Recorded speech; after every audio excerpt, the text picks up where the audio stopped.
ओम शांति। आज 22 जून 2022 के बाबा के अनमोल मधुर महावाक्य सुनेंगे।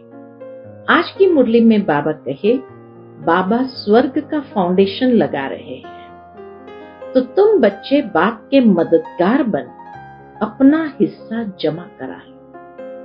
साथ ही साथ श्रेष्ठ मत पर चलकर अपना प्रारब्ध भी बना लो। लेकिन बाबा को सच्चे मददगार बच्चों की तलाश रहती है।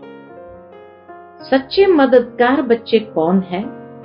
तो बाबा कहे, जो स्वभाव में बहुत बहुत मीठा सरल स्वभाव वाले हैं, शांत चित है और वफादार फरमान बरदार, ऐसे बच्चों की तलाश बाबा को भी रहती है। तो सुनते हैं बाबा के मधुर महावाक्य। ओम शांति। मीठे बच्चे, बाप स्वर्ग का फाउंडेशन लगा रहे हैं। तुम बच्चे मददगार बन अपना हिस्सा जमा कर लो। ईश्वरीय मत पर चल श्रेष्ठ प्रारब्ध बनाओ। जिस तरह दुनिया में कोई व्यक्ति अगर बिल्डर है और फाउंडेशन लगाना चालू करता है, अच्छी लोकेशन है और बहुत अच्छा सीनिक व्यू होता है, तो लोग फटाफट जाकर के अपनी बुकिंग करा लेते हैं, कुछ पैसा जमा करा देते हैं ताकि वो हाथ से न निकल जाए। तो इसी तरह बाबा भी कहे, तुम बच्चे भी बाबा के मददगार बन, तन मन धन समय श्वास शक्ति से मददगार बन अपना हिस्सा भी जमा कर लो, क्योंकि ऐसे स्वर्ग का फाउंडेशन, अच्छी लोकेशन, अच्छा सीनिक व्यू जहां है तो उसको बुक कर लो। और साथ ही श्रेष्ठ श्रीमत पर चल करके अपनी प्रारब्ध बना लो। आज की मुरली से प्रश्न है, बाप दादा को किन बच्चों की सदा तलाश रहती है? उत्तर है, जो बहुत बहुत मीठे शीतल स्वभाव वाले सर्विसेबल बच्चे हैं। ऐसे बच्चों की बाप को तलाश रहती है। सर्विसेबल बच्चे ही बाप का नाम बाला करेंगे। जितना बाप का मददगार बनते हैं, आज्ञाकारी वफादार है, उतना वह वर्षे के हकदार बनते हैं। आज की मुरली से पहले गीत बजा है, ओम नमो शिवाय। ओम शांति। ओम का अर्थ किसने बताया? बाप ने। जब बाबा कहा जाता है तो उसका नाम जरूर चाहिए। साकार हो व निराकार हो, नाम जरूर चाहिए। और जो आत्माएं हैं उन पर कभी नाम नहीं पड़ता। दुनिया की आत्माओं पर नाम नहीं पड़ता, शरीर पर पड़ता। लेकिन शिव बाबा परम पिता परमात्मा के निराकार स्वरूप पर नाम पड़ता है। आत्मा जब जीव आत्मा बनती है तब शरीर पर नाम पड़ता है। ब्रह्मा देवताए नमः कहते हैं। विष्णु को भी देवता कहते हैं, क्योंकि आकारी है, तो आकारी शरीर का नाम पड़ा।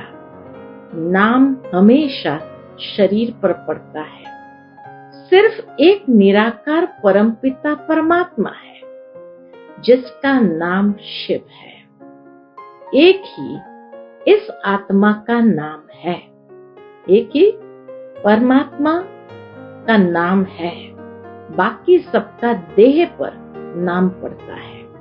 शरीर छोड़ा तो फिर नाम बदल जाएगा।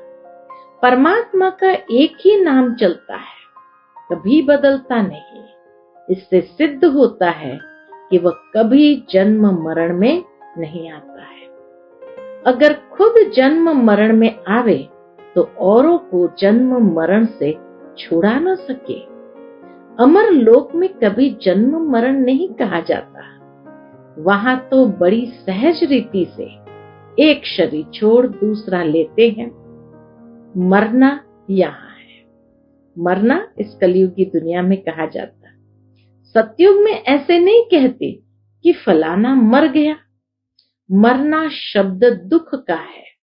वहां तो पुराना शरीर छोड़ दूसरा किशोर अवस्था का शरीर ले लेते हैं, खुशी मनाते हैं। पुरानी दुनिया में कितने मनुष्य हैं, ये सब खत्म होने वाले हैं। दिखाते हैं यादव और कौरव थे, लड़ाई में वह खत्म हो गए, तो क्या पांडवों को रंज हुआ होगा? लड़ाई में खत्म हो गए तो क्या पांडवों को रंज हुआ होगा? नहीं, पांडवों का तो राज्य स्थापन हुआ। इस समय तुम हो ब्रह्मा वंशी ब्राह्मण, ब्रह्मा कुमार और ब्रह्मा कुमारियां। ब्रह्मा को इतने बच्चे हैं तो जरूर प्रजापिता ठहरा। ब्रह्मा विष्णु शंकर का बाप है शिव, उनको ही भगवान कहा जाता है। इस समय तुम जानते हो कि हम ईश्वरीय कुल के हैं। हम बाबा के साथ बाबा के घर निर्वाण धाम में जाने वाले हैं। बाबा आया हुआ है, उनको साजन भी कहा जाता है, परंतु एक्यूरेट संबंध में वह बाप है, क्योंकि वर्षा सजनियों को नहीं मिलता है।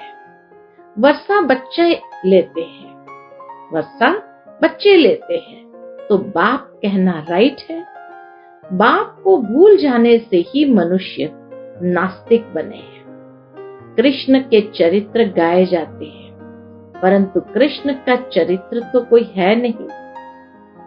भागवत में कृष्ण के चरित्र है, लेकिन चरित्र होना चाहिए शिव बाबा का। वह भी बाप, टीचर, सतगुरु है। इसमें चरित्र की क्या बात है? कृष्ण के भी चरित्र नहीं है, वह भी बच्चा है। जैसे छोटे बच्चे होते हैं, बच्चे हमेशा चंचल होते हैं, तो सभी को प्यारे लगते हैं। कृष्ण के लिए जो दिखाते हैं कि मटकी फोड़ी, ऐसा तो कुछ भी है नहीं। शिव बाबा का क्या चरित्र है? वह तो तुम देखते हो कि पढ़ाकर पति से पावन बनाते हैं, कहते हैं भक्ति मार्ग में मैं तुम्हारी भावना पूरी करता हूँ। बाकी यहाँ तो मैं पढ़ाता हूँ। भक्ति मार्ग में बाबा ने भावनाओं को पूरा किया, लेकिन यहाँ बाबा साक्षात पढ़ाते हैं। इस समय जो मेरे बच्चे हैं वही मुझे याद करते हैं और सबकी याद को भूल एक बाप की याद में रहने का प्रयत्न करते हैं। ऐसे नहीं कि मैं सर्वव्यापी हूँ, मुझे जो याद करते हैं मैं भी उनको याद करता हूँ। सो भी याद तो बच्चों को ही करेंगे बाबा, याद तो बच्चों को ही करेंगे। मुख्य बात तो एक है, बहादुर तो किसी को तब कहेंगे जब कोई बड़े आदमी को समझा कर दिखाओ। सारा मदार है गीता पर। गीता निराकार परमपिता परमात्मा की गाई हुई है, न कि मनुष्य की। भगवान को रुद्र भी कहा जाता है, कृष्ण को रुद्र नहीं कहेंगे। रुद्र ज्ञान यज्ञ से ही विनाश ज्वाला निकली है। कई लोग परमात्मा को मालिक कहकर याद करते हैं, कहते उस मालिक का नाम नहीं है। अच्छा भला वह मालिक कहाँ है? क्या वह विश्व का, क्या वह विश्व का, सारी सृष्टि का मालिक है? परम पिता परमात्मा तो सृष्टि का मालिक नहीं बनता है। सृष्टि का मालिक तो देवी देवता बनते हैं। परम पिता परमात्मा तो ब्रह्मांड का मालिक है। ब्रह्म तत्व बाप का घर तो हम बच्चों का भी घर है। जो बाप का घर, सो हम बच्चों का भी घर है।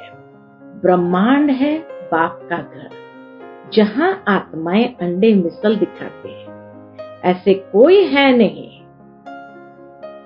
हम आत्माएं ज्योतिर्बिंदु वहां निवास करती हैं। ऐसे कोई नहीं कहेंगे ज्योतिर्बिंदु स्वरूप है, अंडे मिसल कहेंगे। फिर ब्रह्मांड से हम नीचे उतरते हैं पाठ बजाने के लिए। हम एक दो के पिछाड़ी आते रहते हैं। झाड़ वृद्धि को पाता रहता है। बाबा है बीज रूप। फाउंडेशन देवी देवताओं का कहे व ब्राह्मणों का कहे, ब्राह्मण बीज डालते हैं, ब्राह्मण ही फिर देवता बन राज्य करते हैं। अब हमारे द्वारा शिव बाबा फाउंडेशन लगा रहे हैं। डीटिज्म अर्थात स्वर्ग का फाउंडेशन लग रहा है। जितना जो मददगार बनेंगे उतना वह अपना हिस्सा लेंगे। जितना जो मददगार बनेंगे उतना वह अपना हिस्सा लेंगे। नहीं तो सूर्यवंशी कैसे बने?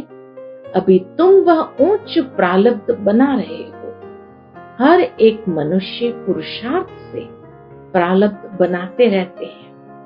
प्रारब्ध बनाने लिए अच्छा काम किया जाता है। दान पुण्य करना, धर्मशाला आदि बनाना सब ईश्वर अर्थ ही करते हैं, क्योंकि उनका फल देने वाला वह है। तुम अब श्रीमत पर पुरुषार्थ कर रहे हो। बाकी सारी दुनिया मनुष्य मत पर पुरुषार्थ कर रही है। सो भी आसुरी मत है। ईश्वरीय मत के बाद है दैवी मत, फिर हो जाती है आसुरी मत। अब तुम बच्चों को ईश्वरीय मत मिलती है। संगम पर ईश्वरीय मत, सतयुग त्रेता में दैवी मत और द्वापर कलयुग में धीरे धीरे आसुरी मत हो जाती है। बाबा मम्मा भी उनकी मत से श्रेष्ठ बनते हैं। कोई मनुष्य देवताओं जैसे श्रेष्ठ हो ही नहीं सकते।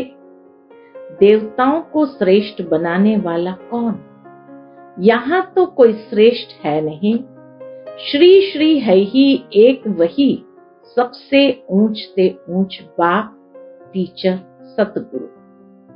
सब श्री श्री है ही एक वही, सबसे ऊंच से ऊंच बाप, टीचर, सतगुरु है। वही फिर श्री लक्ष्मी नारायण बनाते हैं। बलराम को भी कहते हैं श्री राम, श्री सीता, परंतु उनके पिछाड़ी ऐड हो जाता है क्षत्रिय, चंद्रवंशी। वह लक्ष्मी नारायण तो 16 कला संपूर्ण सूर्यवंशी देवता कुल हुआ और राम सीता 14 कला चंद्रवंशी।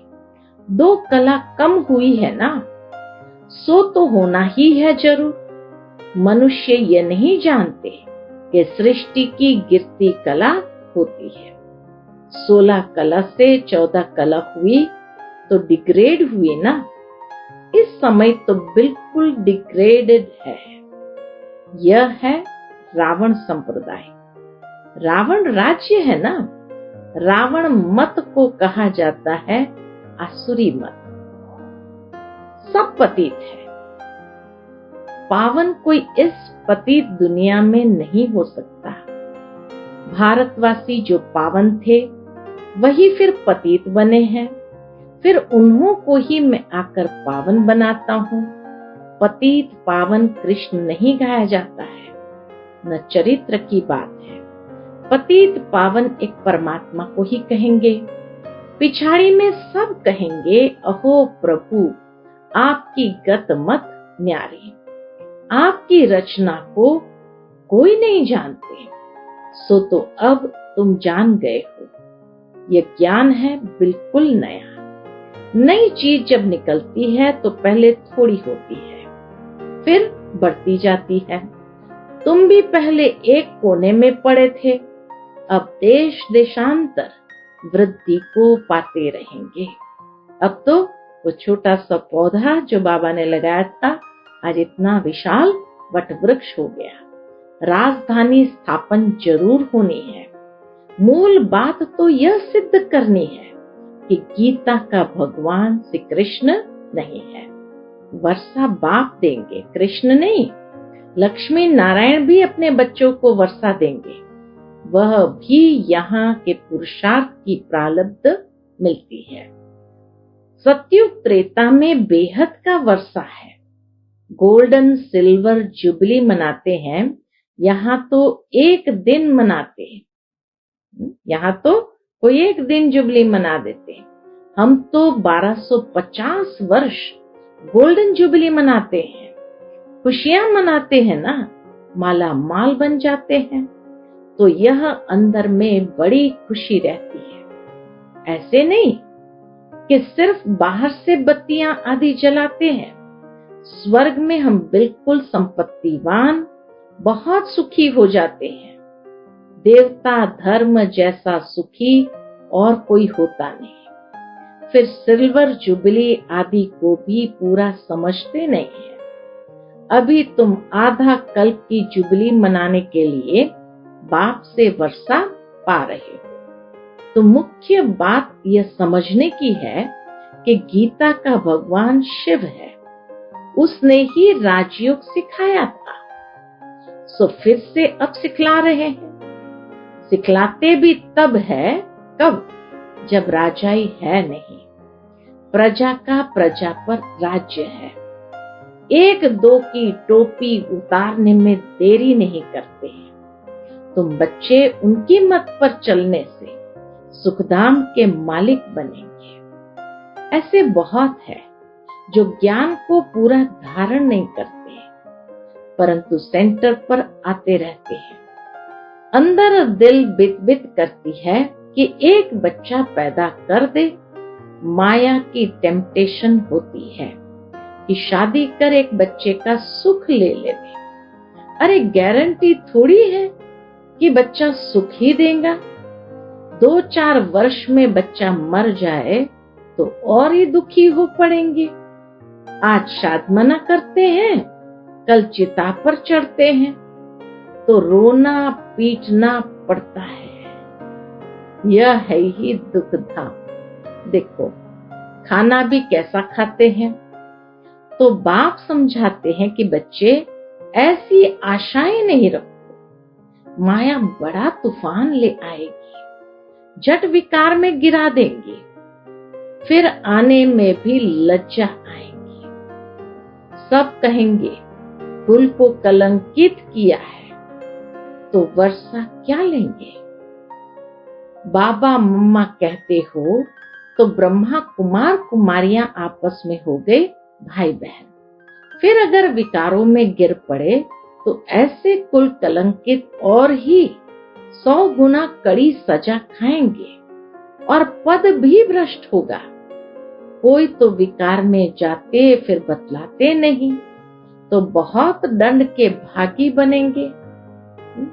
बहुत दंड के भागी बनते हैं। धर्मराज बाबा तो किसी को छोड़ते नहीं। कर्म की गुह्य गति बाबा ने समझाई।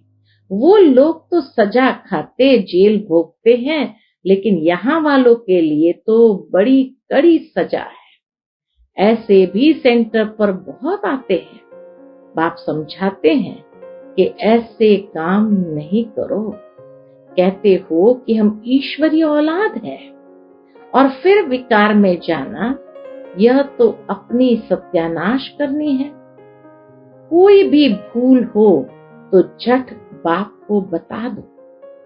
विकार बिगर रह नहीं सकते हो तो यहाँ नहीं आओ तो बेहतर है। बाबा ऐसे बच्चों को क्या कहते हैं, अगर विकार बिगर नहीं रह सकते हो तो यहाँ नहीं आओ तो बेहतर है, नहीं तो वायुमंडल खराब हो जाता है। तुम्हारे बीच में कोई बगला व अशुद्ध खाने वाला बैठे तो कितना खराब लगे। बाप कहते हैं कि ऐसे को ले आने वाले पर दोष आ जाता है। दुनिया में ऐसे सत्संग तो बहुत है, जाकर वहां भक्ति करें। भक्ति के लिए हम मना नहीं करते हैं। बाबा कहे भक्ति करने के लिए हम मना नहीं करते हैं। भगवान आते हैं पवित्र बनाने के लिए, पवित्र वैकुंठ का वर्षा देने के लिए। बाप कहते हैं कि सिर्फ बाप और वर्षी को याद करो बस, और खान पान के परहेज की युक्तियां भी बताते हैं। परहेज के लिए बहुत प्रकार की युक्तियां भी रख सकते हैं। तबीयत ठीक नहीं है, डॉक्टर ने मना किया है। अच्छा, आप कहते हो तो हम फल ले लेते हैं। अपना बचाव करने के लिए ऐसे कहना कोई झूठ नहीं है। बाबा मना नहीं करते हैं। ऐसे बच्चों की तलाश में बाबा है जो बिल्कुल मीठे हो, कोई पुराना स्वभाव नहीं होना चाहिए, सर्विसेबल, वफादार, फरमान बरदार हो। अच्छा, मीठे मीठे सिखिलते बच्चों प्रति माता पिता बाप दादा का याद प्यार और गुड मॉर्निंग। रूहानी बाप की रूहानी बच्चों को नमस्ते। हम सब रूहानी बच्चों की रूहानी माता पिता बाप दादा को याद प्यार, गुड मॉर्निंग और नमस्ते। नमस्ते। शुक्रिया बाबा, शुक्रिया। आज की मुरली से धारणा के लिए मुख्य सार है। पहली पॉइंट, इस मायावी दुनिया में हर बात में दुख है। इस मायावी दुनिया में हर बात में दुख है, इसलिए इस पुरानी दुनिया में कोई भी आश नहीं रखनी है। भल माया के तूफान आए, लेकिन कभी भी फूल कलंकित नहीं बनना है। दूसरी पॉइंट, खान पान की बहुत परहेज रखनी है। पार्टी आदि में जाते बहुत युक्ति से चलना है। आज का बाप दादा का मधुर वरदान हम बच्चों के प्रति है, बुराई में भी बुराई को न देख, अच्छाई का पाठ पढ़ने वाले अनुभवी मूर्त भव। बुराई में भी बुराई को न देख, अच्छाई का पाठ पढ़ने वाले अनुभवी मूर्त भव। चाहे सारी बात बुरी हो, लेकिन उसमें भी एक दो अच्छाई जरूर होती है। पाठ पढ़ाने की अच्छाई तो हर बात में समाई हुई है ही, क्योंकि हर बात अनुभवी बनाने के निमित्त बनती है। धीरज का पाठ पढ़ा देती है। दूसरा आवेश कर रहा है और आप उस समय धीरज व सहनशीलता का पाठ पढ़ रहे हो, इसलिए कहते हैं जो हो रहा है वो अच्छा, और जो होना है वो और अच्छा। अच्छाई उठाने की सिर्फ बुद्धि चाहिए। बुराई को न देख, अच्छाई उठा लो। बुराई को न देख, अच्छाई उठा लो तो नंबर 1 बन जाएंगे। आज का स्लोगन है, सदा प्रसन्नचित रहना है तो साइलेंस की शक्ति से बुराई को अच्छाई में परिवर्तन करो। सदा प्रसन्नचित रहना है तो साइलेंस की शक्ति से बुराई को अच्छाई में परिवर्तन करो। अच्छा, ओम शांति।